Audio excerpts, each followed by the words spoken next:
అండి, అందరికీ నమస్తే. వెల్కమ్ బ్యాక్ టు అమ్మతో వంట.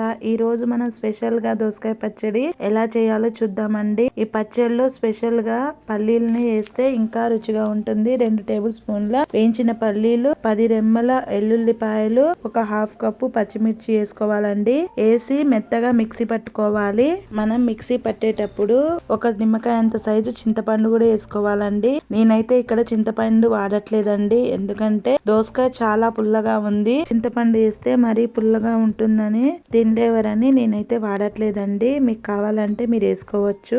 ఒక గిన్నె తీసుకొని 1 కప్పు దోసకాయ ముక్కల్ని సన్నగా కట్ చేసి వేసుకోవాలండి. ఇలా వేసుకొని మనం మిక్సీ పట్టిన మిశ్రమాన్ని కూడా వేసి మొత్తం ఒకసారి కలుపుకోవాలి.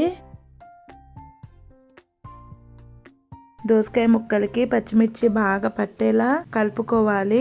ఇలా కలుపుకుంటే సరిపోతుంది. ఇది పక్కన పెట్టి కడాయి పెట్టి 2 టేబుల్ స్పూన్ల నూనె వేసుకోండి.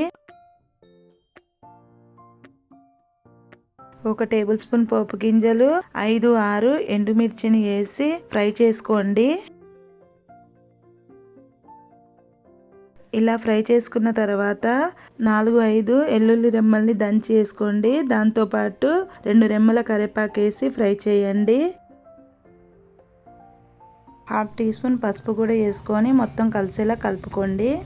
ఇలా కలిపిన తర్వాత కలిపి పెట్టిన దోసకాయ ముక్కల్ని వేసి రుచికి సరిపడా ఉప్పు వేసుకోండి.